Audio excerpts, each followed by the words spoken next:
the associate boss.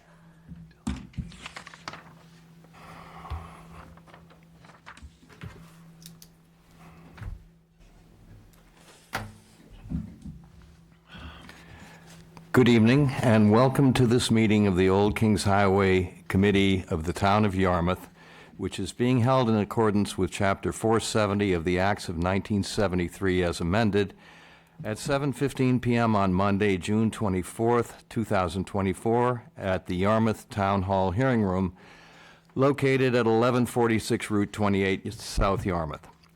Moreover, pursuant to Chapter 20 of the Acts of 2021, considering certain COVID-19 measures, this meeting is being run in hybrid mode, which means live participation. In all likelihood, there will be Zoom participation as well. Conceivably, there will be some phone participation, although I've yet to see that since I've been chairman. 12 new applications for certificates of appropriateness and one tabled certificate of appropriateness will be heard this evening in the order listed on the agenda.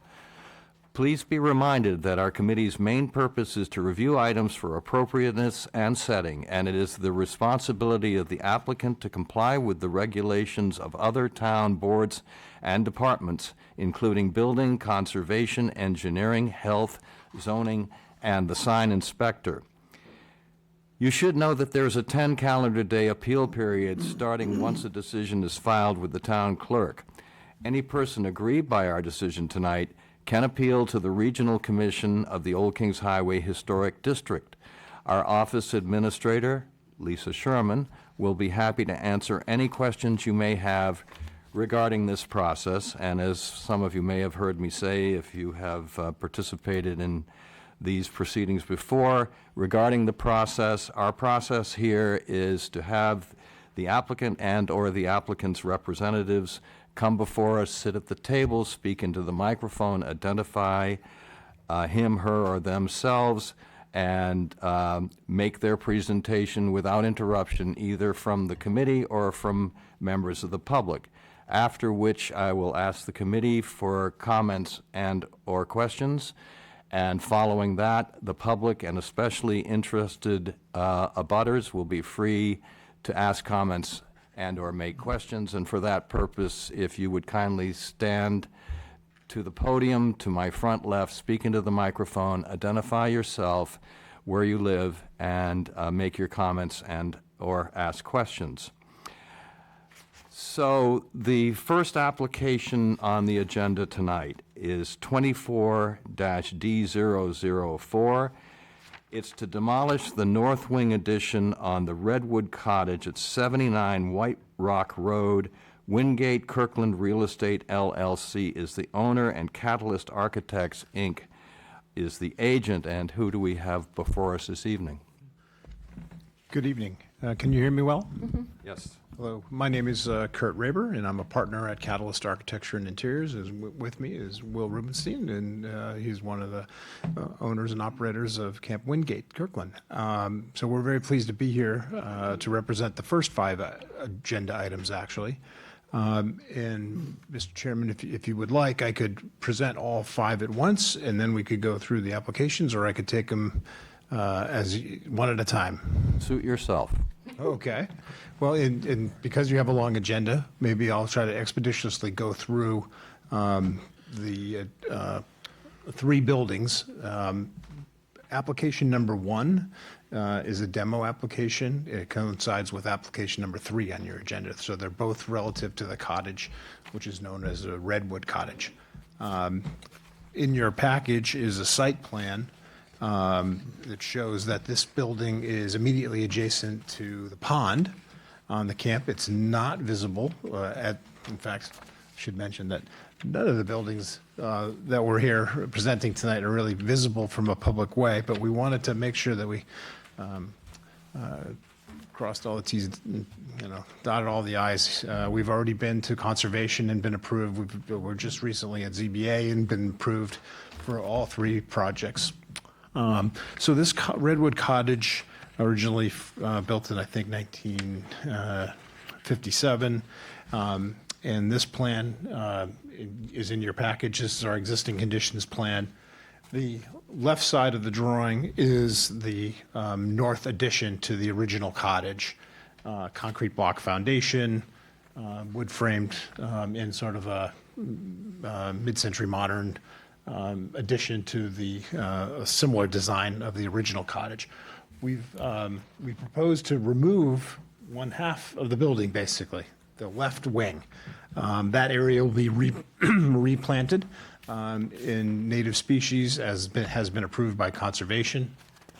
And the remaining cottage building will be used as a meeting spot or perhaps an indoor use for staff.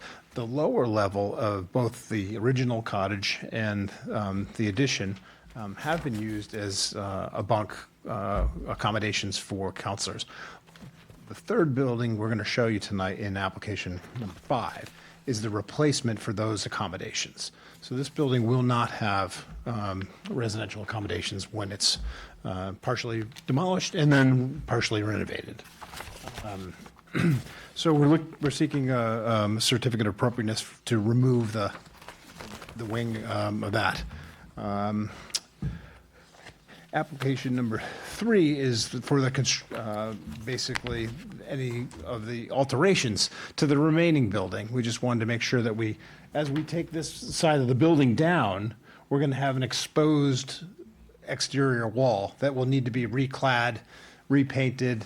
The rake board and so forth will have to be rebuilt. And then there's a little part of where this addition wraps around the front.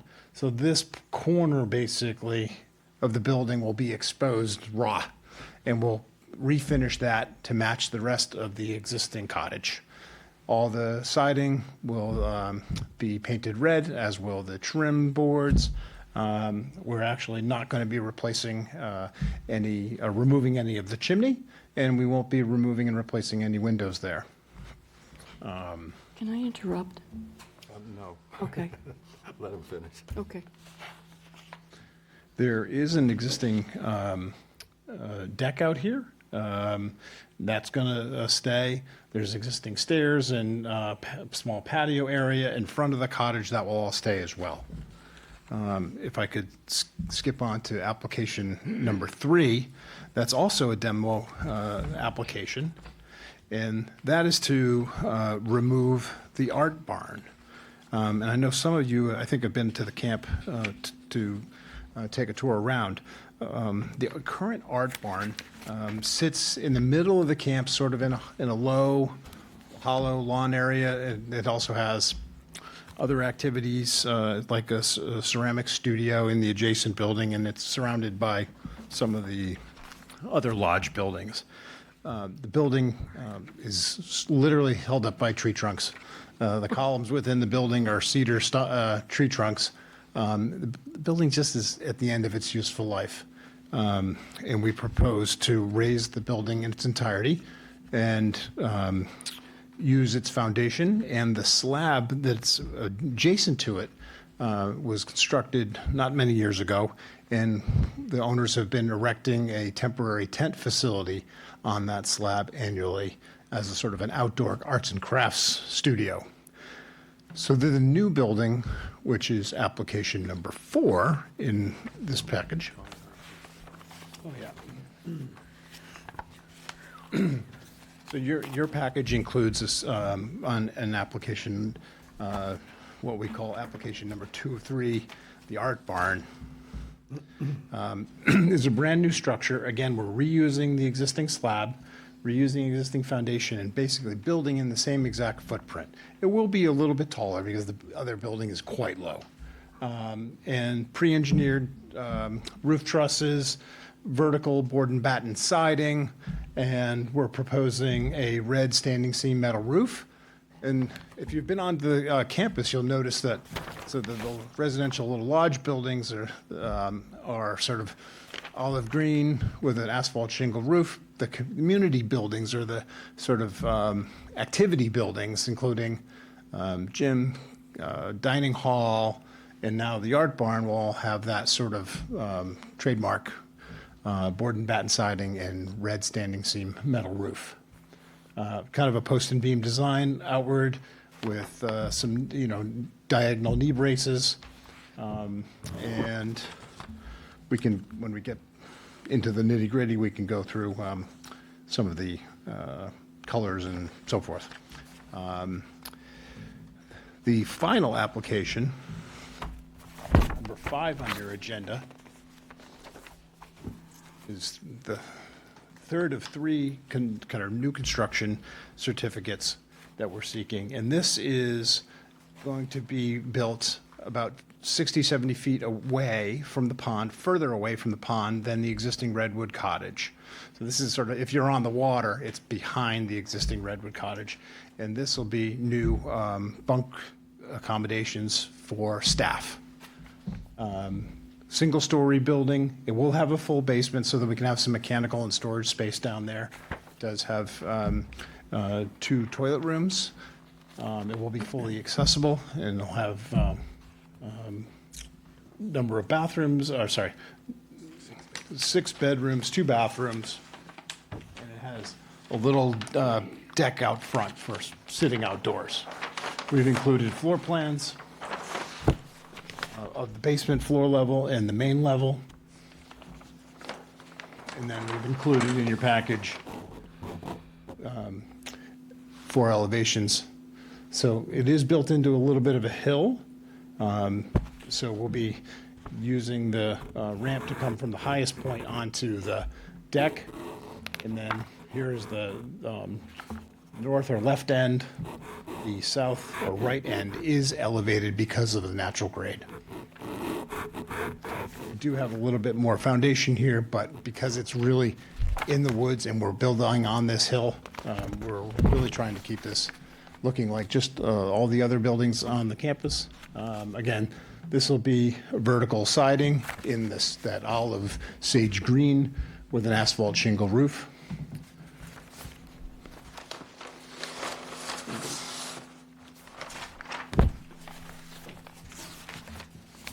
And there's no new parking lots or any other fencing or any other sort of things that might normally come before this board that are part of any of the 5 applications that we are seeking. So with that, I'll let you sort of get into the questions or take the applications one at a time, whatever you'd like. I don't know if this is where you were going, but a question was asked to me by one of the committee members today, why is this even coming before us as a COA? Did you think about a certificate of exemption for these, in as much as none of this can be seen from White Rock Road, or unless you consider the pond a public way, which is a subject of some debate, none of this is going to be visible to the public. And a question I have is, why are we even? Technically, a parking area is a public place. I remember Jim Wilson told us that. Okay, So that would be the only yeah. Is it a public way, public- according to the bylaws? public way or place. I'm wondering if the committee might consider making a motion on all 5 applications in one, Just one at a time, one yes, yes, vote. yes. And Just one vote, and a whole package deal. One all I five. I do have a question Yes. on one point, though. I know you are just talking about a standing seam, red standing seam for the art barn. And I thought you said that that would be sort of a signature with other buildings as well? Yes, The rec hall, the big rec hall, the biggest building at camp has the same kind of roof. And there's no change that exists right now? yes. Okay. Yep. All right, and that was really my only question, because I didn't, and I used to do video editing there when you had Britney Spears camp. Yeah, that was right before Sandy and I got there. So we got there in 2004, which I think was her final summer. It's a pretty special place, Thank you. yeah. Yeah, we feel the I same. think since they're listed in application, I think we do have to vote on each one individually, though. I would agree. we can certainly do it that way. We can do it right after each other, because we have seen it all. The presentation was made on all 5, so we can Whip through it. make motions on all 5. Before we do that, though, are there any other comments or questions from the committee? Any comments or questions from the public or abutters? I would just say, I'm sorry. Go ahead. It sounds like the buildings are going to match existing. Yes. Same siding, roofs and everything. Yes, that's, With the exposure of it the brick on the chimney, which will be nice. Yeah. Okay, so I will entertain a motion on 24-D004. I move to approve 24-D004. Is there a second? Second. All in favor of approving the first application for 79 White Rock Road signify by saying aye. Aye. Aye. Aye. And aye. I'm going to get you to sign all of these after we've done the other four. Happy to.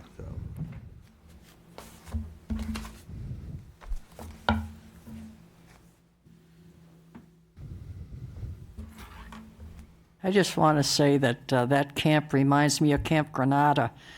I'm going to break into song any minute now. I think you told me when you visited today. Awesome.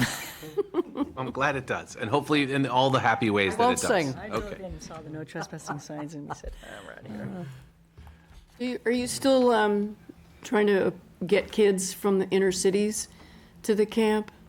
That was part of the Britney Spears thing. Right, well, the Brittany program was run as sort of an extra Using week the at the end of the space. summer, yeah.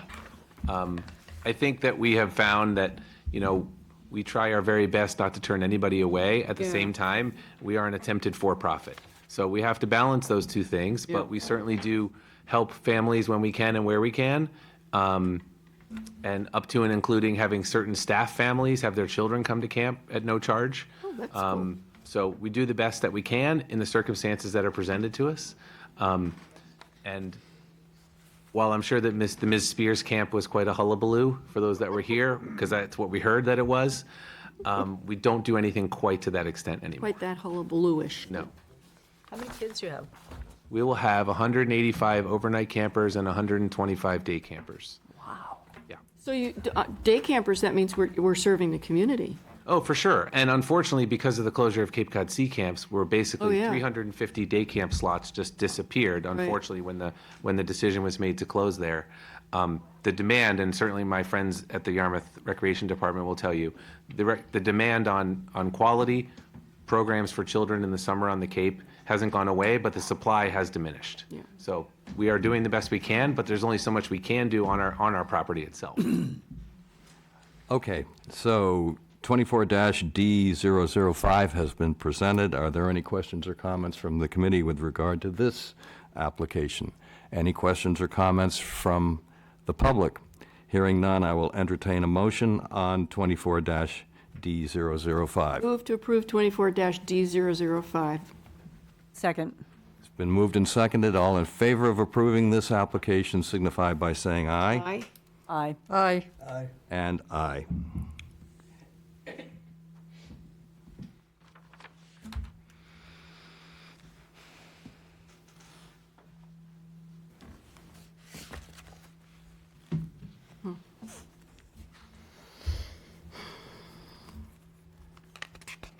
How many years has the camp been there? On that location, since it was Camp Wingate for girls since 1962. Camp Kirkland for boys was Flax Pond before it was Flax Pond. So in 1957, Camp Kirkland for boys started at the Flax Pond site. In 1986, the town had found a huge aquifer at that location, and the town acquired, I'll use that word, the town acquired that property from the families that started it, and then the camp became a big co-ed long name camp because Wingate and Kirkland didn't want to give up their names, so they had a competition, and the girls won, so the girls' name goes first. So it's Camp Wingate Kirkland, and it's been a co-ed camp since 1986. Wow. And my wife and I came in 2004 to take over from the family that started it, and this is our 21st summer. Awesome. Amazing. I had no idea that's what you were doing in your spare time.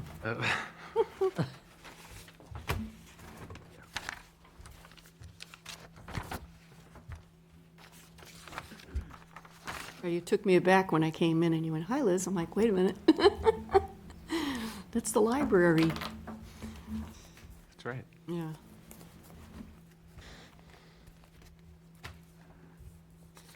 Which I guess is percolating along. 24-A075 has been presented. Are there any comments or questions from the committee regarding this application? Any questions or comments from the public regarding this application? Hearing none, I will entertain a motion on 24-A075. Move to approve 24-A075. Second. Been moved and seconded. All in favor of approving this application, please signify by saying aye. Aye. Aye. Aye. Aye. And aye. Now we're building things.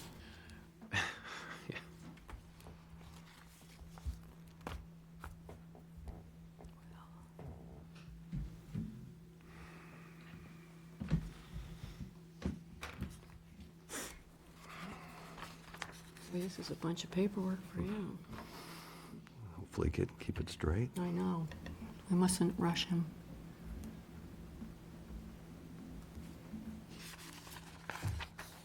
Thank you.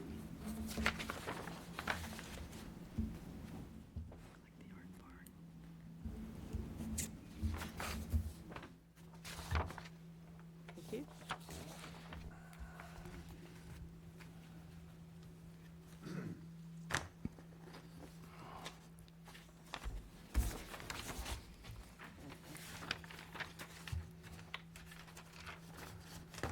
When do you expect to start the work? In the fall? Yeah. That's well, that our makes hope. sense.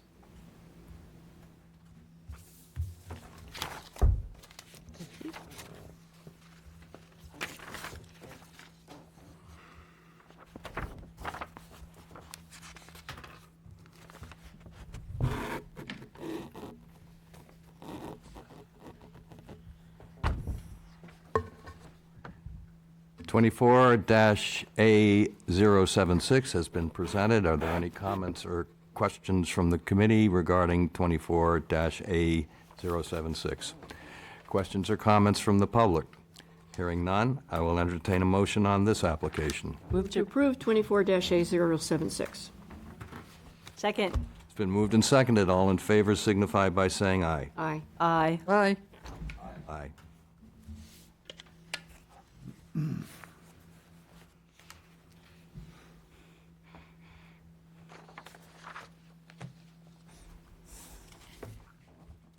I know one time I scouted solar for the camp, back before your time.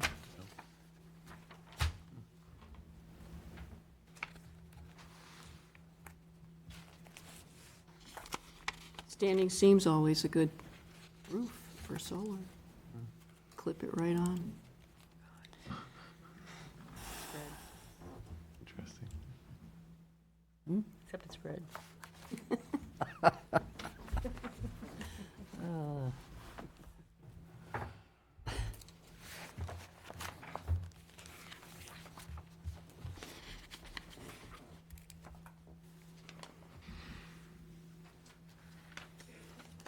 Imagine wouldn't be that efficient for, it's only open 2.5 months a year, doesn't use a whole lot of electricity anyway.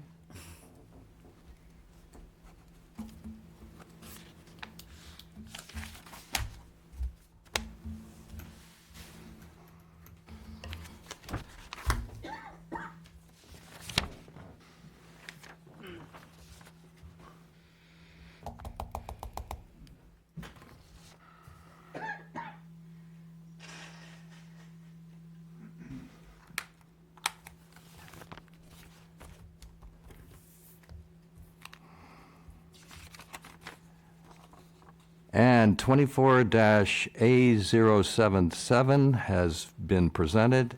Are there any questions or comments from the committee regarding this application? Questions or comments from the public? Hearing none, I will entertain a motion on this one. Move to approve 24-A077. Second. It's been moved and seconded. All in favor signify by saying aye. Aye. Aye. Aye. And aye. Thank you. We'll have to come sign. Yes. I think I'm the applicant. Okay.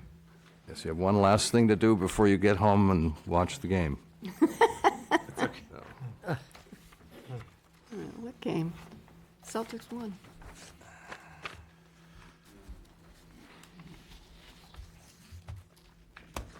All right, there are 5 of these that need to be signed. Out of a can. Okay. Everybody does that? Everybody does it. You just passed the test. Just tastes funny. Congratulations. Nanoplastics go into your body and stay in there. Creepy. Thank you, sorry.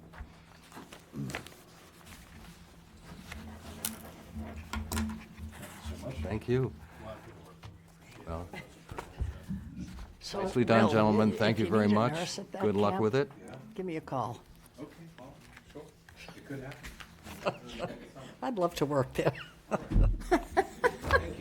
Welcome. Probably a more appropriate conversation now that they've already done. Glad we didn't talk about it before. I didn't want to taint it. Thank you all very much. Thanks, Will, bye. I'll probably get fired for talking out of school. The next item on the agenda is 24-A078. It's to construct an addition to the front of the house at 17 Portsmouth Terrace. Francis Wilson is the owner, and Tom Turquetta, Inc. is the agent. Hi, how are you? I'm Very Jim well, Craig. thank you. I'm with Tom Turquetta Building and Remodeling. So tell us. Well, we're going to build a 6x18 addition on the front of the house to expand the master bedroom and laundry room, make it more accessible. And then there'll be like an 8-foot covered porch over the entry door. It'll be a crawl space basement. Is that it? That's it. Okay. Questions or comments from the committee regarding this application? The two, the new entryway porch. The windows are part of, the windows to the right are part of the door, right? They're the light above the, You got the A door, and panel. then it's going to be a separate window next to it. right, so will they match? Yes. Okay, so are they a four light? Yeah, the front windows facing the street on the house are 4-light windows. Okay. Yep. Are they fixed? Do they open, they're just The fixed? 4 lights are awnings. Sorry? They're awning windows. Because they're in one's in a bathroom, one's in a laundry room, so we can get I ventilation see, in there. okay. But they do have grills in them to make them Yes, fours? yes, fixed grills.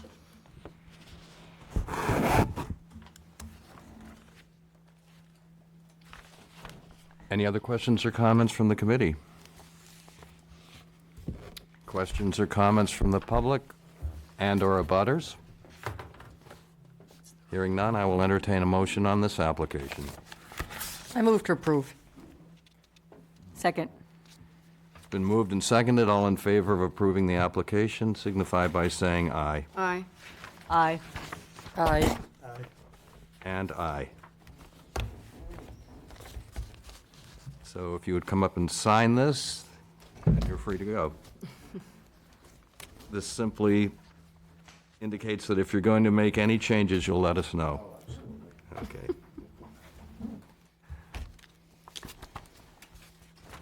There you are. You're welcome. Right there. Oh, Do you need to keep going? okay. Thanks. Good luck with it. You too.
The next item on the agenda is 24-D006. It's to demolish an accessory cottage at 221 Center Street. Sean and Lauren Greenhow are the owners, and Catalyst Architects, Inc. is the agent. And who do we have this evening? My name is Yanni Maharis with Catalyst Architects, and this is Tim Sawyer, Catalyst Architects. Great. Please make your presentation. So we are seeking a certificate of demolition for this cottage in the rear of the existing house. It's 467 square feet and portion of it was originally constructed in 1955. This back sort of portion, and then over time, a bathroom was added, and then the deck was enclosed. It's not visible from the street, and we are seeking demolition as part of what the next item is on the agenda. Okay. Questions or comments from the committee? Questions or comments from the public and/or abutters? Hearing none, I will entertain a motion on this demolition request. Move to approve 24-D006. Second? It's been moved and seconded. All in favor of approving this application signify by saying aye. Aye. Aye. Aye. Aye. And aye.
The next item on the agenda is 24-A079. It's to rebuild an accessory cottage and addition on the rear of 221 Center Street. Sean and Lauren Greenhow are the owners, and Catalyst Architects, Inc. is the agent. So that existing cottage, which is going to be demolished, is located here, and Center Street is actually located here. One of the new additions is located here, is partially visible from the street, and the second addition that we're proposing is at the an extension of the bedroom, which is not visible from the street.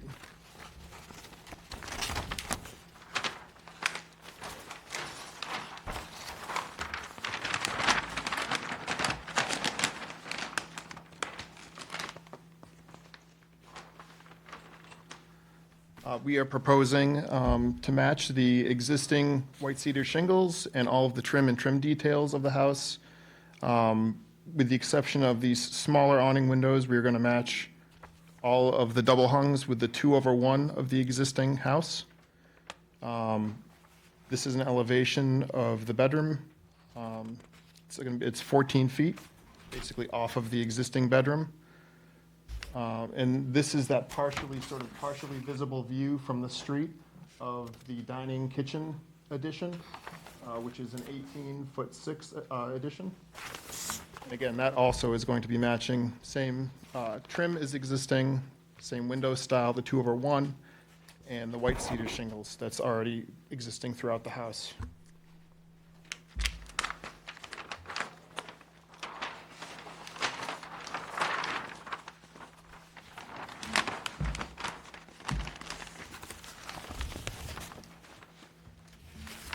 This is a view at, looking at the back of the house. Here's that lounge addition, that 18.5-foot addition. And here's the bedroom addition from the back. And here is that kitchen dining room addition from the back. And then for the cottage, we're proposing it's going to be located generally in the same place as the existing cottage, which is behind the house and not visible from the street.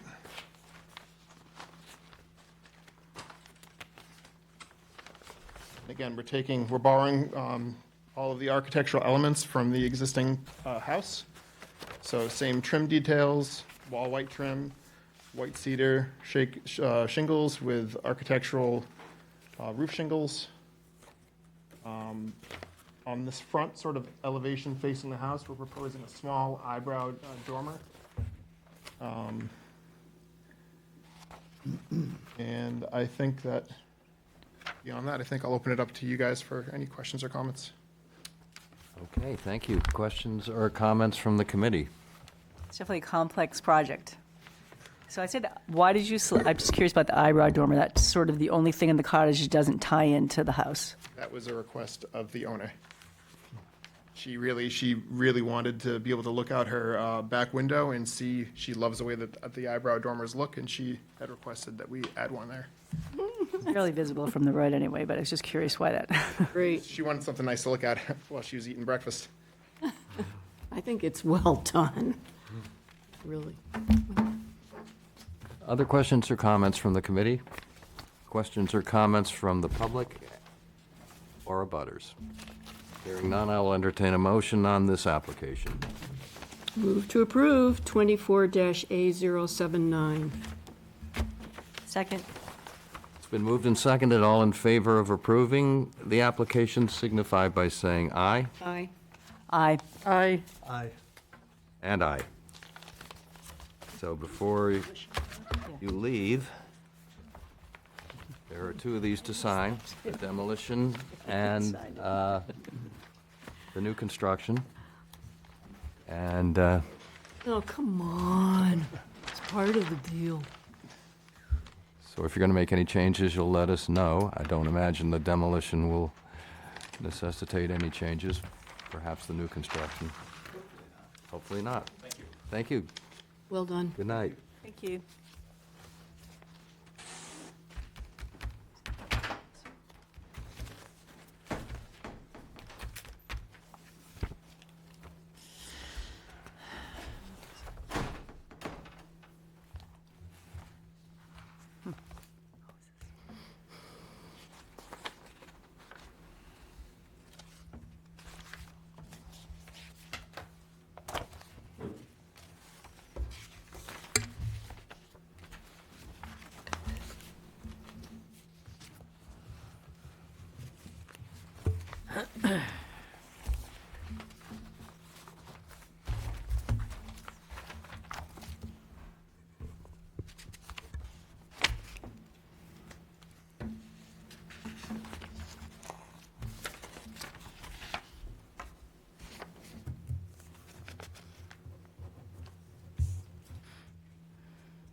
The next item on the agenda is 24-A080. It's to rebuild a rear chimney at 405 Route 6A. Jesse and Jeannie Hagopian are the owners. And do we have either, well, it looks like we have someone on Zoom. Jesse, Hello, Hi, Hi, Jesse. we hear you. hello. Can you see me? No. No, we can hear you. Okay. Well, Greetings from South Carolina. Nice. I wish I could be there with you all in person. It Probably didn't hot work out down this there. time. It is. Okay, so before you present, Jesse, we have received 3 letters regarding this application. 2 of them have been requested to be read by the authors, so that will happen when I ask for comments from the public or abutters. One of them is from your mason, and I will read that now. To whom it may concern, I intend to rebuild the rear chimney at 405 Route 6A, Yarmouthport, using General Shale's old brick originals, thin brick, train station variety that matches the exact dimension of the brick size from the chimney that was recently removed. White lime mortar will be used for the pointing, and the thin brick will be placed on wire mesh over concrete board using Ardex X90 mortar, providing excellent long-term durability. I have installed several of these veneer historic chimneys over the course of my 50-year career and never had one fail. The chimney will be placed in the exact location of the original center ridge chimney in the opening as observed from the roof sheathing repair in the attic. I plan on removing the exterior shingles from the ridge and build a frame fitting the existing cutout on the ridge. The height will match the height from the ground of the chimney that was recently removed. The general design will match the ridge top chimney on the Friday Club building at 385 Main Street. Please let me know if you have any questions or need additional information. Sincerely, Craig Gonzalez, CGM Masonry. So go ahead, Jesse. Thank you, Bob.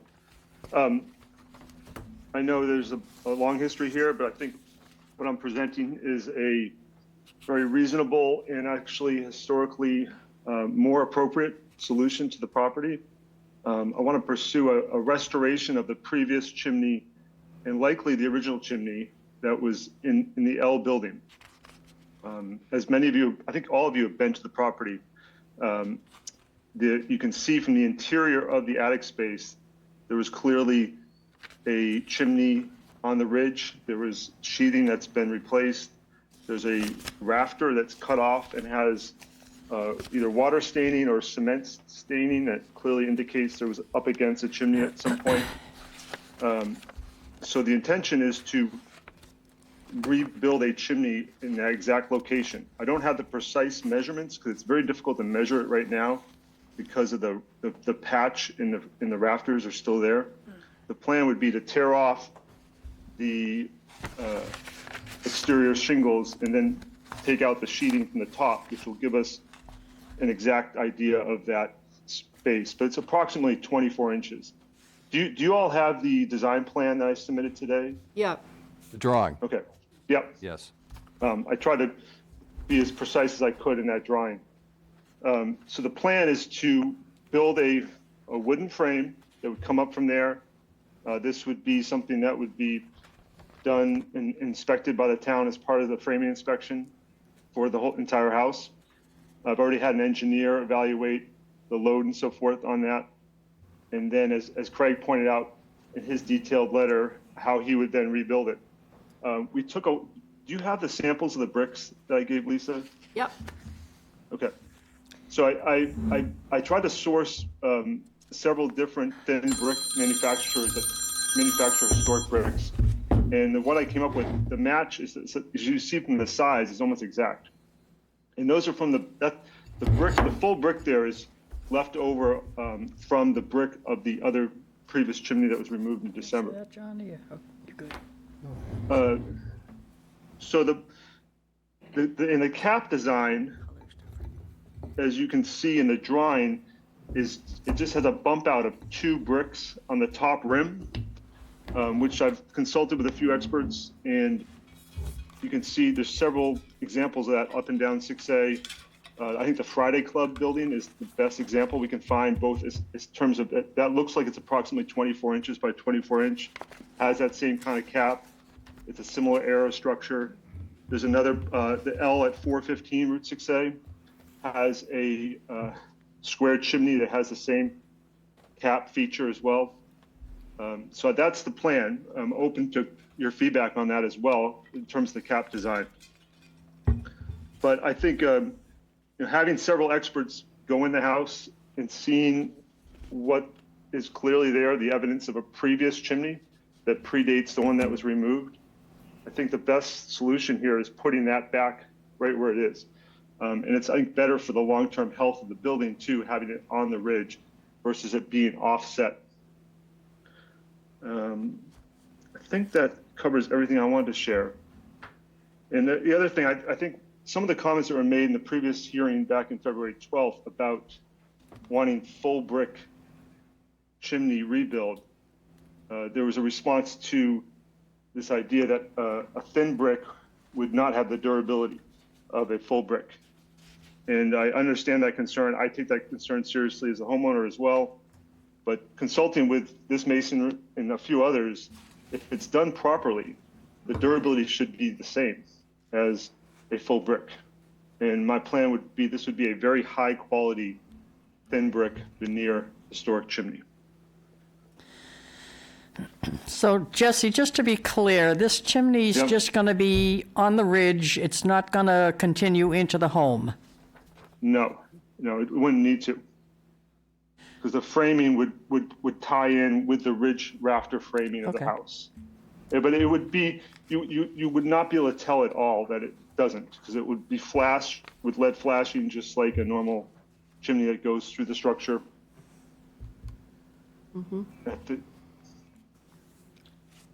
Okay. Other questions or comments from the committee? Yeah, I do have one that's, this is a photograph of a house over on Bass River and Pleasant Street. And you see it has the same arched shape. It's probably built by the same mason. I asked a mason, he seemed to think that there were quite a few of these around the village. Are these the narrow bricks? No, that is a real chimney. Real chimney. And it has the same shape as the Bishop's. original one that was So the one that was demolished. the one that was demolished had that bishop, we call it a bishop Right. crown, but that was a replaced chimney, so we don't know what the original.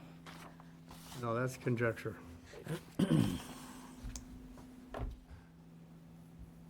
Can I make one other point about the height of the chimney? Sure. You know, unfortunately, the pictures that we have of the previous chimney, the resolution's not high enough to be able to count the exact bricks. But if you look at, there's one, I think you all have seen it. It's coming from the east corner of the property. You can see the height above the ridge, and then you can compare it to the window, the upper ridge window. And I've measured that window. It's approximately 48 inches. And you can kind of see that the chimney height above the ridge is about 48 inches as well. So I think that's the best tool to be able to mimic the height above the ground of the previous chimney, which would be consistent with the L chimney in relationship to the front chimney of the main house. In considering the application, I think we should consider that it would be a replica of what was there. Not now, it's like we're asking for something different here, even than the, Well, I mean, why? the photograph that you passed around is not the same as Oh. the cap. It has the same. You've shown a picture of I'll call it a bishop's cap Right. shape. In a working chimney. Right. The one that was demolished had straight sides. I did. That's different.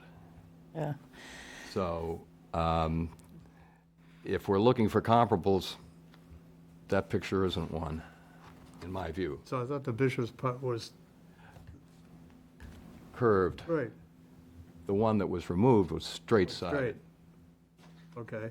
Those are different, in my view. So I don't this, think it's so, a trivial distinction. I think that, so this that chimney is still there? what I'm saying is you're passing that around as an example of something This that type of chimney cap, that's all? But that isn't what was on It it. isn't. Okay. it's similar but not the same, is my point. Okay, so Are there other questions or comments from the committee at I this have point? something to say, but I think there's somebody out here that wants to. Well, we can speak first. I think that trying to build replace the chimney that was taken down with where it may have been originally, it sounds to me is what Jesse's trying to do. So based on, he doesn't have obviously any photographic evidence of what the original chimney was. There was forensic evidence that it did come through at the ridge. So there's evidence that a chimney existed previously there. So I'm comfortable with him putting it in that location. As far as the brick, I'm comfortable with the thin brick, but I'm not crazy about the fake creosote on the surface. So, And I would like to ask our chairperson, as pointed out, we've already passed judgment on this application. So, do we have advice from Yes. council? Okay. Jumping the gun a little bit here, because we were privy to the letter that will be read when I asked for comments from the public. It was submitted to Lisa Sherman and distributed via email to the members of the committee last Tuesday.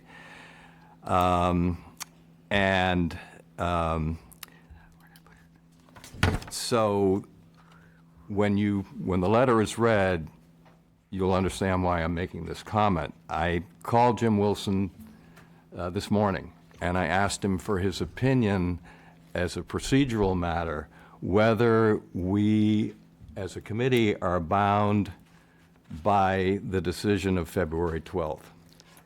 And the answer, in short, is no, we are not. This is an entirely new application, very different from the application that was presented on February 12th.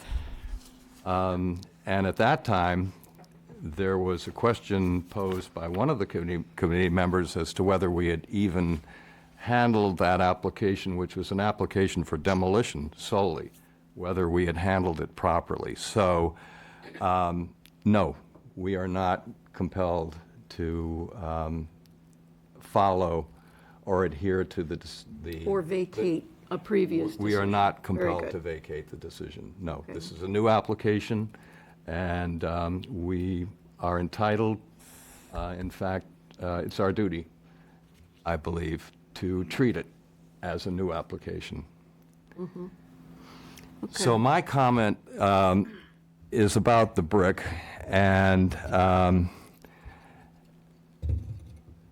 or let me put it this way, Jesse. Why did you select this particular brick, this thin brick? Because of the size mainly. Okay. It matched the size of what I think would be a historically relevant brick. Some of the other historical brick manufacturers, they were all like a half inch bigger. Oh, I think it was longer. So did you check with Carolina Brick and Glengarry? You did? Yep. But both of those are longer bricks. This was like a unique smaller size. They were like a half inch longer. Okay. But there are, as you know, there's a variety of manufacturers that make a thin brick that's very similar to that. And samples of that one were more readily available, and because of the size match. But I'm open to any suggestions or feedbacks as to a different type of brick. Okay. Can I make a comment at this Yes, point? sure. We visited the home, and Jesse and Mr. Grady was there with us, and we walked through the home, went up into the second floor, took our lives in our own hands, made it to the second floor. And I think Mr. Hagopian is really earnestly trying to preserve this home. Where the original chimney was is so hard to determine because there have clearly been so many changes to the original building. We can't figure out whether the L was there before the front, for that matter. And I think one of the things that this committee has been asked to do is to be reasonable. And I do think that while we preserve and work really hard to be honest with our mandate. We also have to be reasonable, because we eventually make it impossible for people like the Jesse Hagopian to do the kind of making this building, bringing it up to a level where, unless it goes into being just a museum and somebody else has to be taking care of it, he's trying to preserve it and make it functional. And I think that that's the only way we're going to preserve a lot of these beautiful homes. And I think his heart's in the right place, and I think we need to be reasonable. And while it'd be great to put a real chimney back in, if we expected that, there would be no room in that L whatsoever left. So the idea of being able to put an artificial chimney on the top in order to make it look like it's an honest home from that era, I think that's reasonable. Thank you. I'm sorry, go ahead. Jesse, I'm such a fan of maintaining the history of a home. Having said that, I have to lean toward what was just said. All of the history in this chimney is gone. So I think what you're going to put up there, and these bricks seem fairly sturdy and will do the job. They're going to be leaning against a wooden box, right? Yep. Correct. Yes. But there'll be a cement board that Yeah. will allow high quality durability. Yeah, I think in this case, since the history is gone, the old chimney's gone, and all we're trying to do is restore the presence of history on this house, that I agree with the word. I think it's a reasonable choice that you made with these bricks. I just wanted to speak to how unfortunate this is, because The whole thing's unfortunate.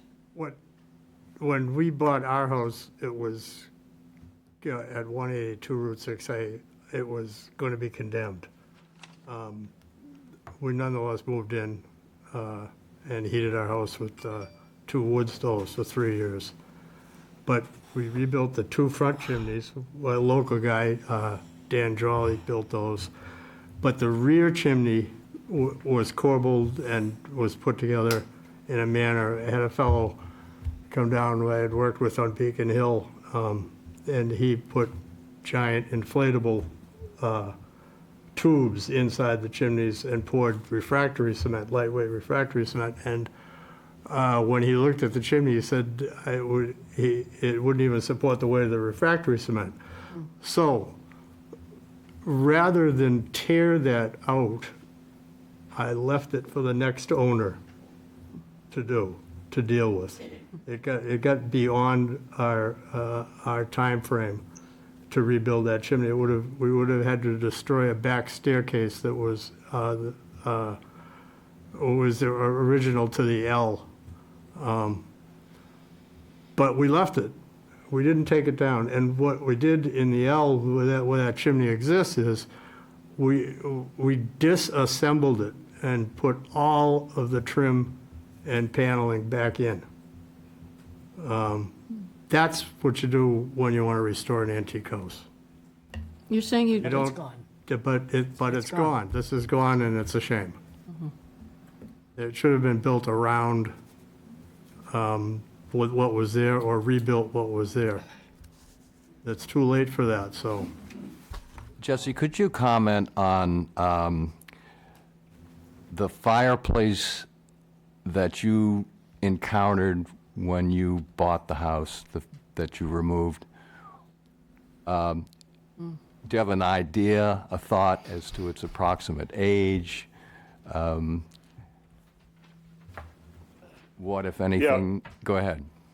Well, I know we've talked about this in the past, but the rear fireplace in this house, when I purchased it, the mantle was made out of plywood. It was clearly rebuilt sometime, I think, in the 60s, 70s. And we think based on the foundation that is there, you can still see the stones from it. There was a large cook stove, hearthstone, whatever you want to call it, that encapsulated a large area.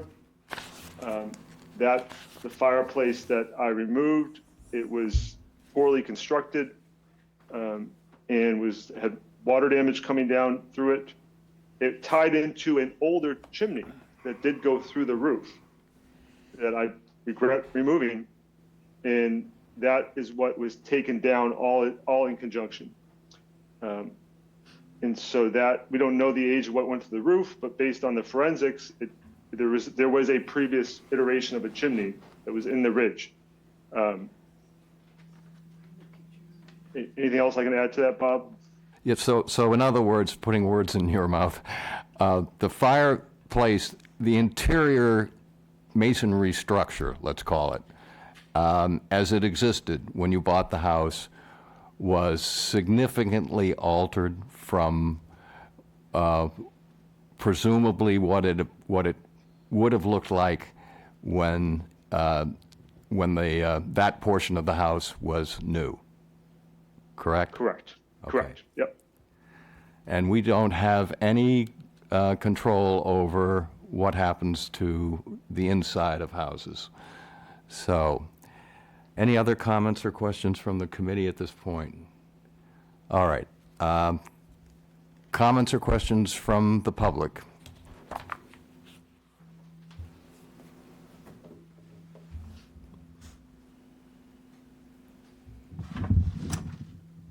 Can you hear me? Yep. Yes. John Grady, 415 Route 6A. And I would like to thank Jesse for the kudo on my chimney, on my L, and the cap on the top of it, which is one of the ones he wants to emulate. Having said that, the L chimney in 415 6A is still intact and original. And looking at it, you can see what the original chimney at 405 in all likelihood looked like. There's a fireplace, which is a Rumford fireplace with a Dutch oven set up in the kitchen side. On the other side, there's a stovepipe where a wood-burning appliance would have been attached and vented through the chimney. I have a photo of the masonry under the stairs behind the fireplace, which shows how the stovepipe was fitted in. Now, these houses were built around 1800, and by that point in time, they weren't putting bake ovens in houses anymore. And the stovepipe was to fit a wood-burning stove, and those came into existence in the 1740s. In fact, Benjamin Franklin invented his in 1742.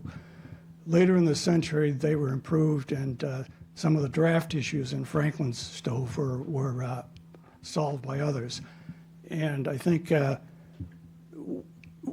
cast iron stoves were coming into fairly common usage in the time these homes were built. And that's how the cooking was done.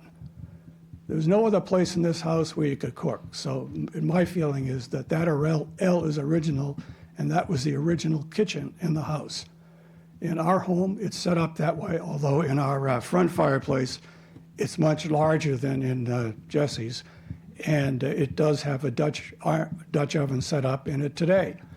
And it's all original brick. And the rear L chimney is all original brick.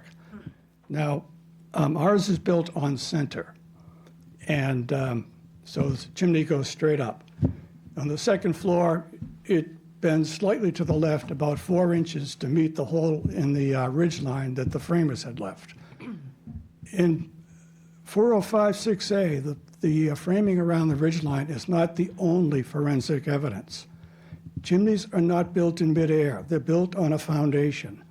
And the foundation of a chimney at 405 6A, excuse me, is 4 feet to the east of the center line.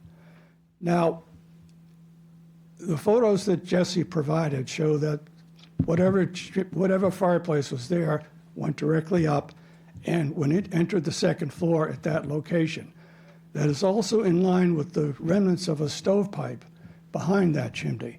Now, this suggests that the original chimney in this house was at the location of the one that was taken down. Now, if that is the case, math and physics make it impossible for that chimney to exit through the ridge line. What did exit through the ridge line? I have no idea. But if it was a chimney, it had to be built on a foundation. It enters the second floor and what needs to go 4 feet to the left. And it's within an 8-foot tall space. Now that would be 36 courses of brick to get that height. And each course would have to be corbelled over 1.33 inches to corbel a chimney over that far. And what you would have if that was done is a structure at most 24 by 24. If you use the dimensions of our chimney, it's actually 21 by 17. And to bend that over that 4-foot distance, the center of mass and center of gravity of that chimney would no longer be above its base. And it would have an additional 30 courses above the roof line. It would collapse. So this, who knows the answer on this? I don't, but I can tell you the math and physics say that this foundation did not serve a chimney that went through the ridge line. Now, is that important? I don't know. I think the most important thing here is that a chimney get restored, and it should be done as accurately as possible. And it was, the February 12th may not be binding, but it did call for whole brick. And the letter that this committee sent with the notice of violation also said he would be required to replace it with whole brick. So that's the remaining issue before you. You've got to where to put it and what's it going to be. And that's your call. Thank you. Thank you. Any other comments or, yes?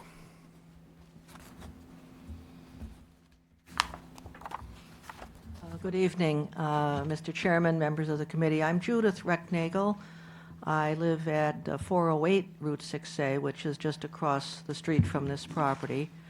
And listening to the discussion and also attending here tonight, I wanted to put in a plea, I guess, for the building. You know, I did serve on this committee several years ago, and I can remember the different currents that would go through a discussion. And I remember in the beginning, I used to say to myself, well, now what would I hang my hat on exactly? What am I being asked to do? And over time, I realized that it's really what it says, a certificate of appropriateness. That means that serving on this committee, it is the method that our town and our community uses for preservation, historic preservation. And people choose to live in a historic area. People choose to buy a property in a historic area. People who are raised in the town or perhaps are real estate agents, I mean, they know what they're getting into. And it's a very often difficult call, I know. Does a particular eyebrow dormer fit the building? Oh, well, okay, it's somehow not seen from the street, and all kinds of things. But one thing I would like to call to your attention, actual real brick is noticeable. You can tell the difference between a brick veneer, which is a piece of thin brick that's cemented onto cement board. It never changes. It doesn't get any little cracks in it. It always looks the way it does. And it really is not, it isn't what one would want to see. I can remember when I was training my eye, this came up about AZEK board. AZEK board. I didn't even know what AZEK board was in the beginning, and after a while I learned and I saw, well, sometimes it can be painted, okay. Well, then it came, let's say, vinyl fence. Well, vinyl fence is not allowed in the historic district because it's noticeable. And I would beg to say that the particular rear chimney that we're talking about, it's been before this committee, and we've been before this committee as abutters many times, so there's been lots of back and forth. It's unfortunately true that no one asked the applicant to go ahead and take the chimney down. No one really knows whether that chimney could have just been repointed and maintained. But it was taken down, and now the question is, well, should it be allowed to go ahead and just have a veneer thin brick chimney, or should it be original brick? Whereas I'm saying that actually this particular building, the history of this building is so well known, having belonged to Phoebe, it's in all of the historic books, Old Homes and Gathering Places of Yarmouth. The silhouette of the chimney has been presented to this committee, what it looked like in old photographs. And I do feel that this particular chimney, not every chimney, but this one, because of the importance of the building, should really be preserved with actual brick and not veneer. Thank you. Other questions or comments from the public? May I approach? This is the chimney that he had destroyed, you were talking about. We've seen this picture. Thank you. I'm Christine Marzigliano. I'm a past president of the Historical Society of Old Yarmouth, and I'm here on behalf of myself tonight. I was most pleased when I heard that Mr. Hagopian was going to replace the chimney, but it is most disappointing to find out that he's going to have a wooden frame with wire over the board using a veneer brick that isn't old. I would hope that Mr. Hagopian would continue to restore the house and not present something that's really nothing more than just jury-rigging something just to make it look good. The only proper way of putting the chimney back is to use real old bricks. He was kind enough to give me a walkthrough of the house. We went upstairs, and I even explained to him that somehow he's going to have to figure out how to support the weight of the chimney when he places it. And what he is proposing, in my opinion, is not acceptable. I don't think we need a veneer chimney on a historic house right on Captain's Mile. And I would ask for your consideration in hopefully encouraging him to do the proper thing and put real bricks on his replacement. Thank you. Thank you. Yes. If you, John, please. Asked me to read her statement. Okay. She's home with our granddaughter tonight, so she's unable to be here. Lisa True Grady, 415 Route 6A, Yarmouthport. At the last hearing, I provided a comprehensive list that demonstrated the architectural and character-defining significance of L chimneys on 102 homes from Mill Lane to just past Union Street on the Old Kings Highway in Yarmouthport. 18 of those 102 homes are half capes, and of those 18, 405 Route 6A is in a nest of 6 half capes. Without having to retrace my steps, I can safely say that this application for a faux chimney design made of brick veneer would be the only one of its kind among these historic half-cape homes. On December 14th, 2024, both the OKH Committee and the Yarmouth Building Department issued a violation notice to the applicant. Specifically stated in the Old Kings Highway letter was this: further, should the committee find that the demolished chimney is an important and character-defining architectural feature, you will be required to rebuild/restore it to its original configuration and appearance using the same materials. On February 12th, the Old Kings Highway Committee unanimously voted to restore the demolished chimney to these specifications. That decision has not been vacated. As neighbors and abutters, we ask that the committee uphold February's unanimous decision and order the rebuild of the exterior chimney from the roof line up using original materials. The integrity of this home has been harmed and needs to be made right. And this is signed by Lisa True Grady and myself, John Grady, Joel Chazon, Ann Iarardi, Judith Recknagel, Sandra Kufal, and Tom McLeod. All butters or almost abutters, interested neighbors. Thank you. Thank you. Anyone else? I just have a question. Jesse, Yes. these slices of brick that you've sent here, are they a veneer or are they brick? They're real brick. They're Real thin brick. A slice of real brick. Is that correct? They're brick. That's correct. And they're not a veneer. No, they're a veneer brick. That's the name of the type brick if it's sliced. Is it real brick? Yeah, Yes, it's real brick, but it's a veneer style. But it's still brick. yeah. You know, yeah, It's a made slice like of a real brick. It's a slice of a real brick. Made that thin. Right, It's but made it's still brick. Yeah. Okay, we got the question So answered. I just want to address your statement about he's not building a chimney from the ground up. This is going to sit on the roof. And if he uses real brick, he adds to the weight of that brick tenfold with a real brick, with no support for that underneath since it's not going to the ground. We had discussed that, R&R, when he gave me a walkthrough. Excuse me, when he gave me the walk through the house, we had discussed the fact that somehow he's going to have to support the weight of the chimney when he replaces it. Okay. This was the discussion we had. But it can be done. It can be It's done. not that it can't be done. No. You can support the weight.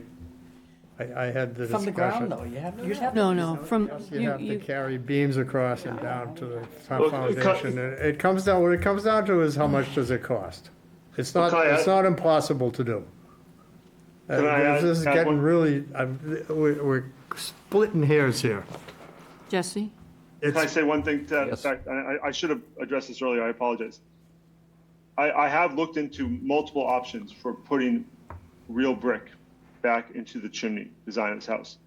It requires significant engineering. If you remember, there is an older half bath downstairs that I'm trying to keep. I'm trying to preserve as much of the interior space as possible. And it would require having to gut that out, have to gut out the other wall that I'd rather avoid. Obviously, this involves cost. It's more demolition. And I would also say longevity, having that weight and structure, even if it is engineered properly, it's still not ideal to have a real brick passing through the roof line if it's not being used for anything. And so I do think this is the most reasonable request to, once again, do a high quality thin brick chimney. And I really do appreciate the affection my neighbors have for the history of this home in the future. I share that with them. I know they might not believe me in that, but I do. I think what we plan on building there, it will be impossible to tell it's a veneer from 5 feet away, never mind the ground. And it is the second chimney, behind the original first chimney. Yeah, it's minimally visible from the public way. So, Bob, I have a question for you. Yes. I understand that this committee has approved veneer brick chimneys on historic homes in the past, is that correct? Yes. Do you know if they're on 6A? Do you know where Yes. they would be? There are? Yes. I think it's 361, which is in the process of construction right now. That will be 2 chimneys of veneer brick. I haven't made an inventory. No, I was just curious But if they they're- were in 6A. Okay, thank you. So we've spent a lot of time on this application, and I think we've come a long way from where we were at the beginning. Houses are organic. Houses change over time. This is a relatively pure house, but it's not an absolutely pure house. There have been changes made to this house over the years, and we observed that, this committee, firsthand when we walked through the house. It's conjectural, but I believe that that the staircase was moved from its original position at the front of the house, and I think undeniably there were major changes made to the fireplace over the years, or at one point in the house, in the history of the house. Both fireplaces, yeah. So I'm mindful of our responsibility here to protect the character, the historic character of the Cape, but I'm also mindful that we have an obligation to try, to the best of our ability, to be consistent and to be fair. And I do believe that the applicant has made a compromise proposal that, while it might not sit well with everyone, is reasonable. I think it's reasonable because, first of all, whether the chimney is located at the center of the ridge, which is where I believe it was, notwithstanding comments made to the contrary, corbelling can be done up to 1 inch per course. Whether 1 1/3 inches was actually required or not, I'd have to go back over and do a more thorough investigation in my own house, which is in circa 1820 full Cape. Both of the chimneys were moved at one point. Why? I don't know.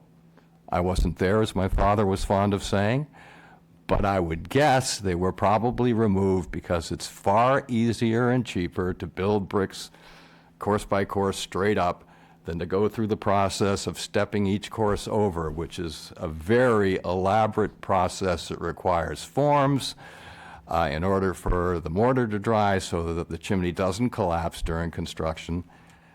But I was able to determine through my own forensic analysis — I've spent 50 years of my life as an antiques dealer, and evaluating forensically antique furniture and evaluating forensically antique houses is very much the same thing. And I determined with certainty that the chimneys had been moved. I made the decision to relocate them back into their original positions, and it required corbelling of both chimneys so that they could be restored. My assessment was predicated on a visual analysis of the attic ceiling, where I could see the patch where the chimney emerged originally. And so one could argue as to whether he or she would agree with my decision to relocate the chimneys back where they were originally, but I think in this case, given where we are, arguing the location of the chimney is secondary to the other considerations. I believe the applicant has made a good faith effort. And yes, money comes into play, and we are, as a committee, compelled in our bulletin to be sensitive to economic considerations. So, not that that's the overriding issue, but it is a consideration that we take into account when we make our decisions here. So I feel that although, given what happened, that this may not be a perfect solution, but I think it's a reasonable solution. And I think it's also a solution that has precedence, even though I've said here before, and I'll say it again, we're not governed by precedence in the historic districts, and yes, on 6A. So my own feeling is that this is not a punitive body. We're not here to punish anyone. I think that's, the applicant has expressed regret over what happened, but what happened, happened, and now we are faced with the decision of how to move forward. And I think this is a realistic and reasonable way in which to do that. So, any other comments or questions from the committee? I guess my only question is thinking about the shape and size of the brick veneer.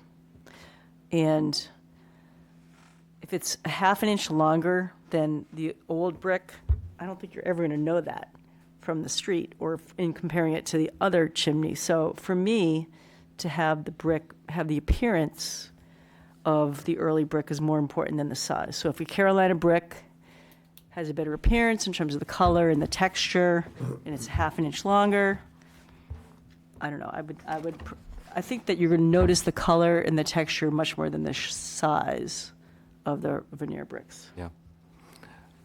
I would concur with that. I would have preferred a different, either a Carolina or a Glengarry brick, which is handmade brick, which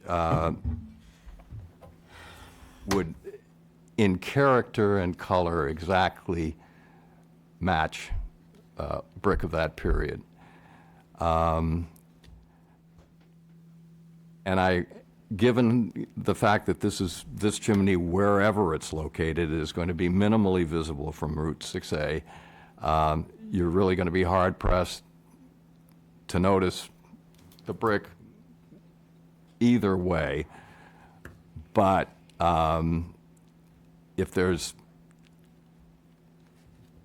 Jesse, if you were amenable to substituting either Glengarry or Carolina brick veneer, I think that would maybe sit better with this committee. I don't know if it would sit better with the public or not, but how would you feel? Absolutely. I'm open to any recommendation All right. as to the brick type. If, and I'm happy to leave that open-ended, or if there's a way that you could act on that being conclusive by the committee or approved by the committee or recommended by the committee. I'm open to that. If we come to an agreement, I'm not sure we're there yet, but if we come to an agreement on this application, we could offer that as an amendment, and if you sign off on it, then it would be either Carolina or Glengarry veneer brick. Other comments from anyone? Right, yeah, well, as the appointed architect to this committee by the town selectmen, I want to give credit to the abutters' testimony. And Absolutely. by credit, I mean, I agree with them. I don't agree I'm not there yet on agreeing to what you've been speaking to with the veneer. It's unfortunate that this happened, and I'm sure Jesse didn't do it intentionally. I've known the family for a long time, and it's just an unfortunate situation. But if it, in my opinion, if in fact it costs more money, it's more expensive to live in a historic house. So, John, if the chimney were rebuilt with the veneer, what do the sides look like? Because in a traditional brick, you've got You're the right. short end and the long end. So how do they make that corners Well, they work? make corner pieces, They do. yeah. The manufacturer. Go ahead, Jesse. The manufacturer makes corner pieces. Yeah, Okay, thank you. so they look like it's like L shape. My problem is with the fact that we did make a decision back in February, and we struggle with enforcement.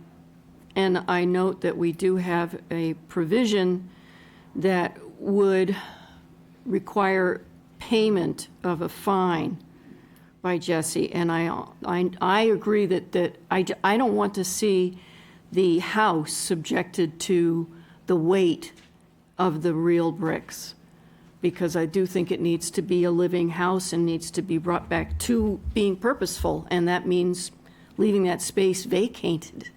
But I do wonder if we should, in order to be honest with, it was a violation, and honestly, Jesse should pay a fine. That's, okay. That totally complicates everything, but Well, that, yeah, well, that fine can be between, I believe, $50 and $500 a day. yeah, but I mean, we'd have to ask Mr. Wilson how that comes down in terms of the violation. Do we have any remedy for, We would not be imposing a fine. right, the building department? Right. Does that affect this vote of the fine? No. It does not. So No. It's, No, it's if part it of the would make discussion, somebody though. feel better about the fact that we made a decision and we're now possibly, This is, I'm going to a different decision. this has been going on so long that a $500 fine would cost less to rebuild a chimney. Right, but I think that he's taken action since he got the letter. It's not like he has not taken any action. It's just taken a long time to come to a decision. So, That's a good point, Cindy. you know, he responded immediately to the letter. It's not like True. he ran away and said it. Well, I'm satisfied. I'm ready. Well, this is one of these unfortunate situations where not everybody is going to leave here happy. That seems apparent. But it's not our role to try to make everyone happy. Our role is to try to do the best we can with the information we have in consideration of our charge under the bulletin. And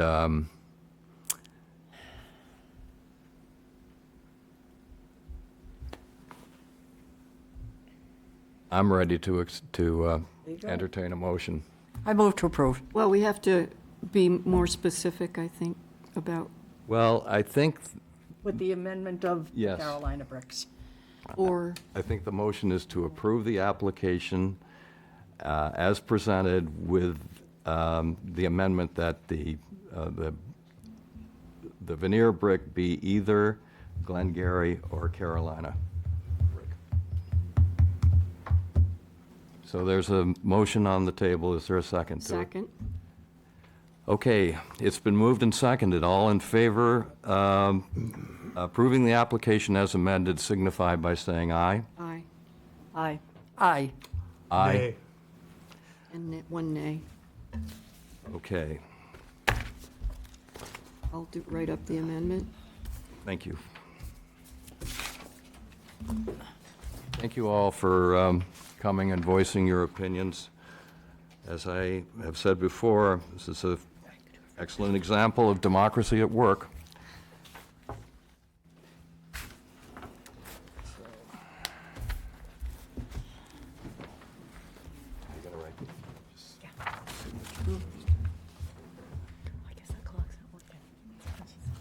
So Jesse, did you hear that? Yes, I did. Thank Okay. you. And that is with the amendment? Correct. Yeah. Okay.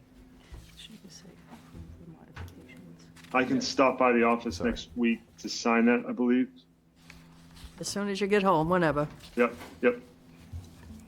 Well, thank you for your patience, and I apologize again for the time this has taken from all of us, and I appreciate your patience. Thank you for working so hard to find a reasonable solution, Jess. I plan on building the best-looking historic thin brick chimney you've ever seen in the rear of that house. Jesse, I just have one thing on the brick there, whatever Yeah. brick you use. Are there variations in color like normal bricks have variations in color? It's not going to be all that one color, is it? No, they're all, They have especially just- There is a Yeah, the picture in our yeah, book. the handmade ones, especially, I think they're organics. They're all a little bit different. Yeah, okay, that's what I'm talking about. Okay. All right. Thank you, Jesse. Thank you.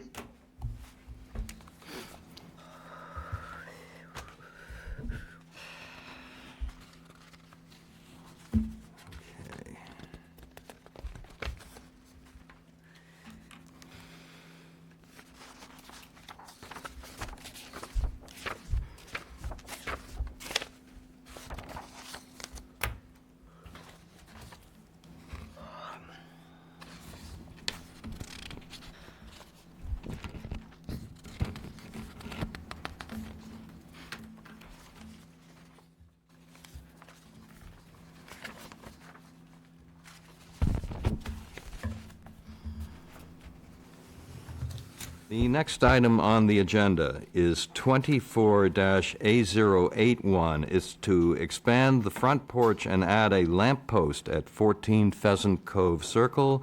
Douglas and Laura Mance are the owners. Can you put this with your others from the last one? Thanks.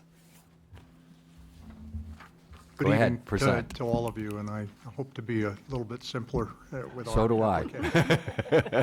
I'm Doug Mance, this is my wife Laura, and we are the owners and residents at 14 Pheasant Cove Circle, a home that was built in 2003. And my wife was the primary applicant here, so I'll let her fill you in on the details, which I think you have copies of. Thank you, Chair Wilkins and committee. I'm the primary applicant because my printing is better. Amen. We have two requests tonight, which we hope you'll agree are appropriate. Two really safety concerns we have with our house. One is we'd like to add a lamp post on the walkway to the front porch, so guests and family members can proceed in our dark skies, in our dark neighborhood more safely. And the second is our front porch. The home was built just 21 years ago, and I think there were some shortcuts made at that time. One of them is the very short front porch. So if somebody comes to the door and wants to ring the doorbell, they have to go onto the front porch, but they have to get off the front porch for us to open the door.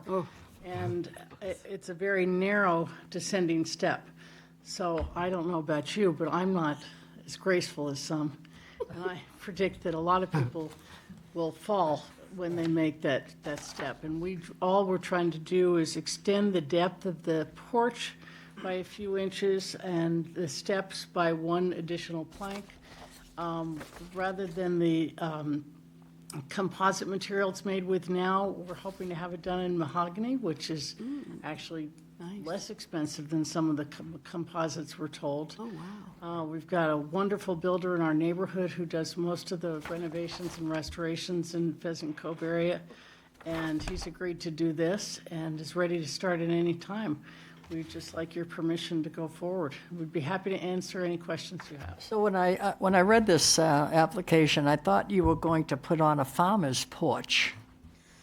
No. You're just extending it out, We're not... just extending it out, and right now the steps are narrower than I understand what you're saying, you have to step down to open the doors. But I thought you were going to go this way, you're coming No, this way. it's going to be the same. It's 7 feet 11 inches right now, and will remain that. It's going from 58 inches to a total of 80, so we're asking for 22 inches, and I have size 10 feet. I don't know. I don't fit on those steps. Way too much information. Nobody's fallen yet. I'm sure you're very graceful. So, is that it? That's really it. Okay, questions or comments from the committee? Looks great. I do have to say the landscaping plan is gorgeous, which is totally not any of our business. Right. Well, thank you. We'll invite you over. Everyone else apparently already has. All right. And thank you for the comic relief. It was well appreciated by me personally at this point. Any questions or comments from the committee? Questions or comments from the public? Straightforward. I'll entertain a motion on this application. I move to approve 24-A081. Second, sorry. Next Been one. moved and seconded. All in favor of approving the application signify by saying aye. Aye. Aye. Aye. Aye. And aye. And if you would just please come up and sign this Thank you all for what you do. before you leave. Oh, you're quite welcome. Yep. Just right there, please. I do too. May I? Yes. No, you get points for knocking over the names. Good luck with it. Night. Good night.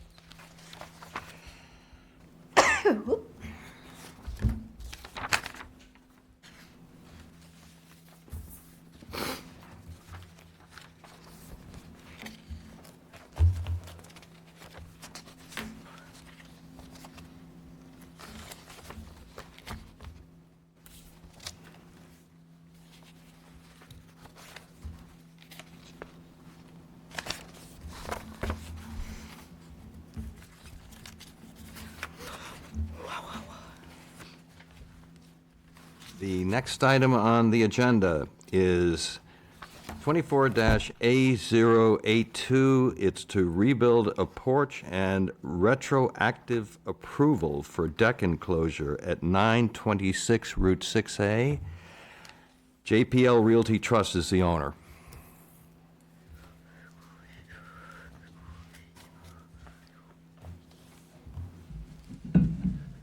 Good evening, Mr. Wilkins and committee.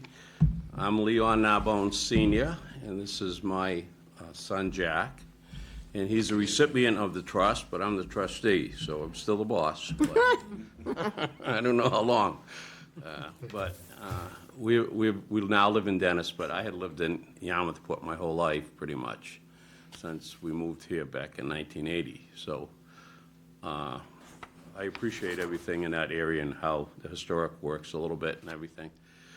We bought the property in May of 2022, okay? They had taken a porch and enclosed it. The woman was there.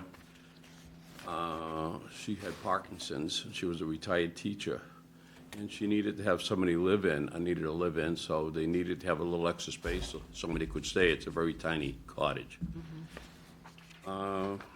Anyways, we want to get it on track to do the right thing. That's why we're here. We want you to take a look at it. We're going to work with Mr. Sears at the building department to make sure that it's constructed properly. The people that live in the area, in that area, in those units, it's not low income, but they're only like $1,300 to $1,400 a month, and that includes utilities. So, I mean, like my son, he's fortunate because he's here and he wants to stay here, but there's a lot of young people where their parents have lived here for years, but they can't live here because they can't afford to, and it's sad, you know, and we need the help, we need the people to work with us. And so housing actually came in, and they went through all the buildings and they insulated everything, they changed all the lighting, it was Mass Save and part of Rise Engineering. They put in mini splits, they took out the old oil tank, I mean, they got permits and everything, did everything right. And they did really an amazing job. So we just want to make the property right. We want to make it look right. My son has a landscaping business and excavation business, so he's going to get it looking really, really nice. That's going to be something that he's going to be part of for a long period of time in the community. So we're here to start off on the right foot and correct what we inherited and go from there. And there's a porch on the front that's fallen down. We want to rebuild that. I'm going to make the front of it look like the front entrance of the house. There's like a come and eat architectural and carry that forward over to the porch. And just, you know, put up decking on the porch. Right now, it's just sand. We just wanted to build it off a deck. You won't really see the deck, but it'll be like a deck. But the porch will be like the screened in. It's a screened in porch on the right side of the green building, the front building. I went over with the building inspector, and he thought it would be great. He said, if you can match that front, that would look nice, and, you know, clean it all up. And he suggested we go up a little higher because it's so low, but it's just falling apart. And we will do it right. We won't do a lousy job. I mean, he knows we'll do a good job, and we'll have the right people do it, so. So really, that's, we're asking for your, you know, for you to be able to work with us so that we can take that to the right level and to get the porch fixed and get it all looking like it should. Okay. Some nice plantings in, a little landscaping, and So what you say is it's going to be 12 inches higher? what's that? 12 inches higher? Yeah, Yeah. yeah, exactly. Yeah, okay. just so that, because right now when you come down, like, he can't walk, So- he's 6'5", I mean, I'm only 6 feet, so I go walk in there, but he can't walk through the door. It's so, on- it's at- it's we at just gotta make grade. it so it's, Legs, huh? and even the building inspector suggested we, you know, if we're gonna do it, he said, you gotta go up a little bit higher. Yeah. And it's just screen, right? It's just screen, and it will be remain screen, yeah. Okay. We're gonna remain screen, and, And then the other one is just rebuilding, well, it's just Well, taking that, exactly. what, you know, making sure that, I mean, it's the unit that was built, we just have to make sure it meets all the building requirements. But first, we have to make sure that you folks are okay with the look of it. It just basically matched up with, she had it matched up with the other side. Yeah. And it's cedar shingles, right, Jack? It's all cedar shingles. It's got, all the panes in the windows, and it looks like the regular building. And it was a deck that was there, and she needed space to have somebody live in the house with her, because she needs 24-hour care. Yeah. And this is just going to be a rebuild. no, we're not even gonna rebuild it. We're just gonna, we just wanna make sure that if it's approved that it's okay the way it is, Oh. then the building inspector is gonna go through it with us, just to make sure that it meets all the building requirements that it's supposed to. So, All right. and we told him we're gonna do that, so we're working with Mr. Sears on that, and, Right. it's basically, it's a porch, a closed-in porch, like a Florida room. Right. And it's got a few lights in it, and then when Rise Engineering came in with Mass Save, they put in the unit, what's it Mini called? split. The mini split, right, so you get heat and AC. Yeah. Not in the screened-in porch. No, not in the screen porch. In the house. That was in the house one, right, correct. Okay. So you just said you're going to have somebody come in and go over things with you. And what if they go over things with you? You just said somebody's going to come in and you're going to talk about what you're going to do a little bit? Yeah, with the porch on the other side, Right, right. so if he says things that would be counter what your plans are, No, he won't. It'll be done the way it Wait a has to be. meeting with him if Whatever it's you the approve is the way it's gotta be done, yeah. Okay. He's No, checking the because interior. Is he checking the interior and the structural integrity? Is that what he's doing? Not, is that the inspector that's coming to look through things? of the existing one, Right. yes, He's that's going to correct. just come in and make sure it's structurally sound. Structurally sound, and make sure, the electricity was done by Rise Engineering, so that's all fine, the wiring.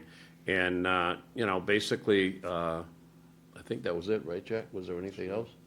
Yes. We just wanted to make sure we had to make sure it conforms with the right look, and it does with that, but we gotta make sure it's structurally done, and Okay. So these are 3 separate cottages that you rent, is that? yeah, there's 3, the front building, it used to belong, years ago, it was an architectural company that had it, many years ago. And I did a little history on it, and the lot goes back, Yeah. way back.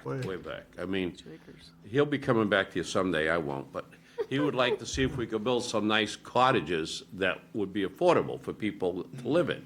Not live in like a complex of a lot, but just individual little units.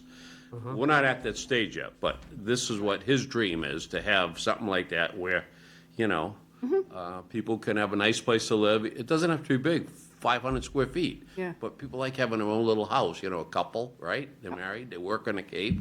We need people, we need workers on Cape Cod, They do. year-round. I mean, and we need young people to grow up and appreciate what this is all about. I mean, we're getting all older, I'm retiring, and he's coming on board. Eventually, all of us will be retired, but anyway, so. All right. Questions or comments from the committee? Looks okay to me. I think it's a noble project. Sir in the back, do you have any questions or comments? He's with the I would next judge one. not. He's the next one. No. All right, I'll entertain a motion on this application. I move to approve 24-A082. Second. It's been moved and seconded. All in favor signify by saying aye. Aye. Aye. Aye. And aye. And There you if you go. would sign this document before you leave, it simply says if you're going to make any changes, you'll let us know. No, we won't. May I? You want me to wait? Did you? I didn't. Didn't want to It's rush right it. there. All right.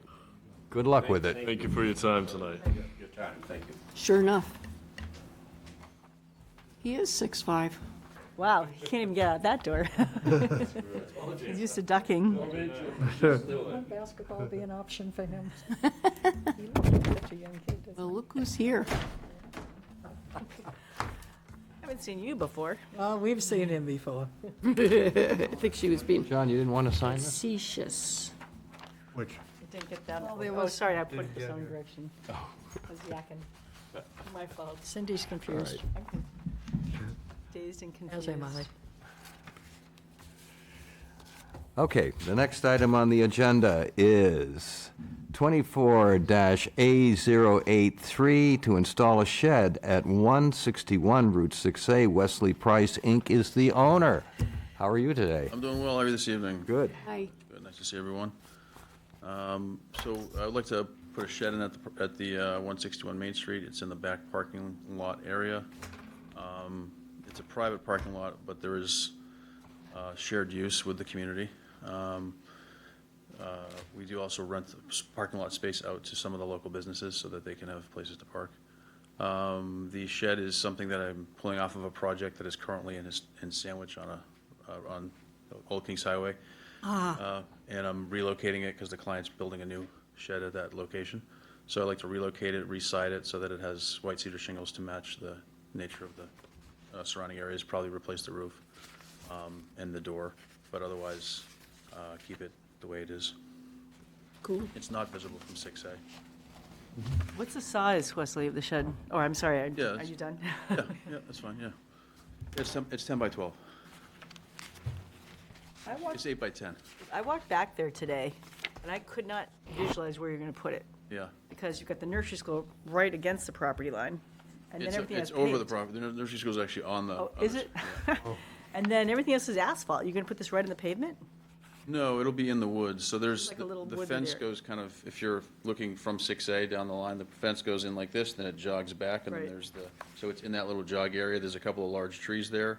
It's on the jack side of those large trees. So, have you spoken with the building department? There's a setback for sheds, isn't there, from the 10 property feet, line?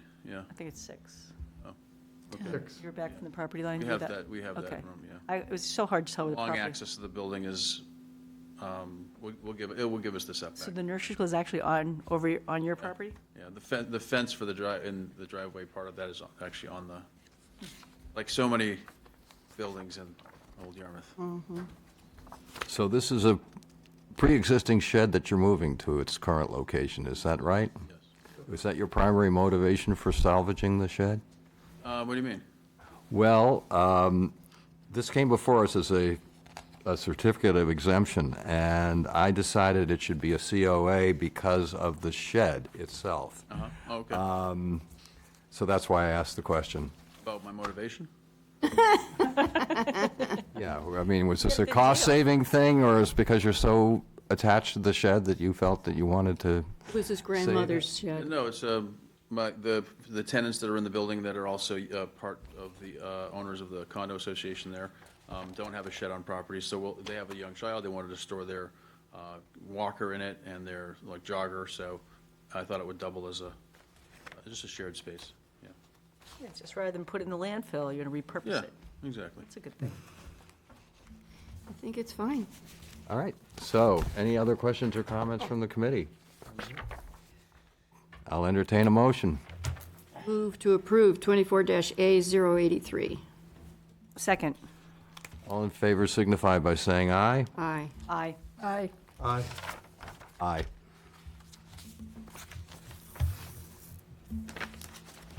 And, so Wesley, you know, to sign this in case you want to change your mind. You'll let us know. So do you own that whole building? There's 5 owners. Oh, so it's a condominium, so you're, I got it. Right here.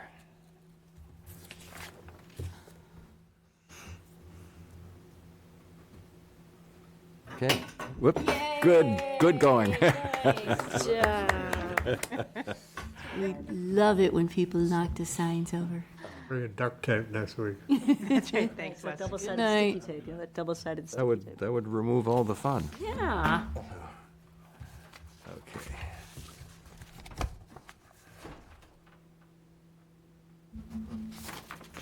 So it looks like we have the next one online. Yeah. Which is no show last time, I'm sorry. That's all right. Thank you.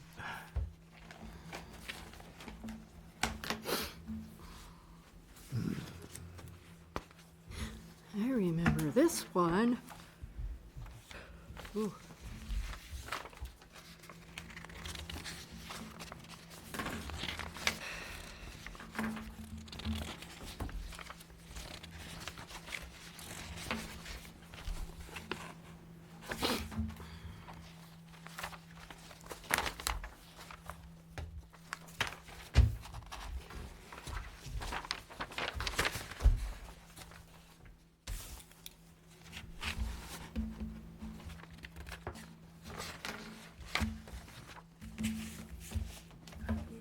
bulkhead. I don't either, so that's why I'm just confused, like, where's the bulkhead and what it's gonna look like, so. Okay, we have a tabled item that needs to be untabled. It's 24-A071. Move to untable 24-A071. Second. All in favor of untabling 24-A071 signify by saying aye. Aye. Aye. Aye. Aye. And aye. And now we will hear 24-A071. It's to replace windows and bulkhead at 9 Cottonwood Street. Gene Mamonis is the owner, and Muto Inc. is the agent. And looks like we have Dylan from Muto. Hello. Aye. Hi. Tell How us are you about your folks tonight? application. All right, yeah, sorry about the last meeting, folks. That was a bit of a confusion with my office and myself. I didn't mean to waste all your time. But our application is to remove the existing windows as well as the current bulkhead in place and replace the windows with Harvey vinyl windows, as well as replace the bulkhead with a powder-coated Bilco bulkhead in a light gray color that would go along with the aesthetic of the home, being white cedar shingles and such. The window selection is slightly different than the existing in that the exterior will be white, but the grille pattern is slightly different. They're currently 6/6 on the mulled as well as the single double hung units, and those would be 6/1 per customer preference. And the other change would be the triple mold unit with the center picture window and side double hung windows. Instead of the narrow windows on the side would be 4/1. And the picture window in the center would be no grill. And the And hexagonal. that's pretty much the extent of it. Everything will be the same on the exterior trim-wise. The hexagonal loses the grills too. Correct. Okay.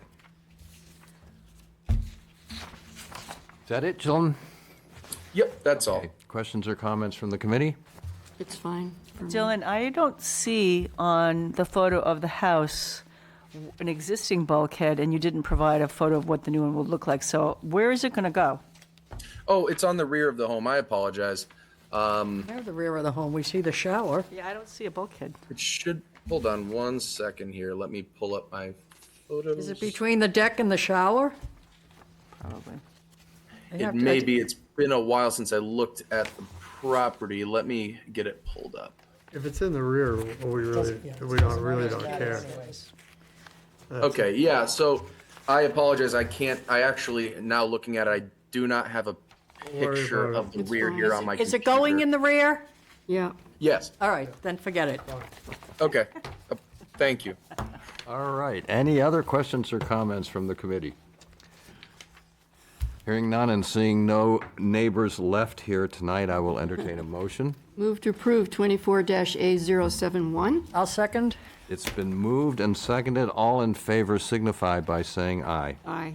Aye. Aye. Aye. And aye. Congratulations. And Thank you all very much. You're quite welcome. If I was here any longer, my wife would make me sleep outside. So I'm glad we wrapped it up. Thank you. For you. Take care, folks. All right, we need to approve the June 10th meeting minutes. Move to approve the minutes from June 10th. Second. It's been moved and seconded. All in favor of approving the minutes signify by saying aye. Aye. Aye. Aye. Aye.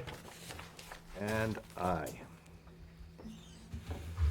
Okay, the next meeting is July 8th, and I will, after we sign this document, before you leave, entertain a motion to adjourn.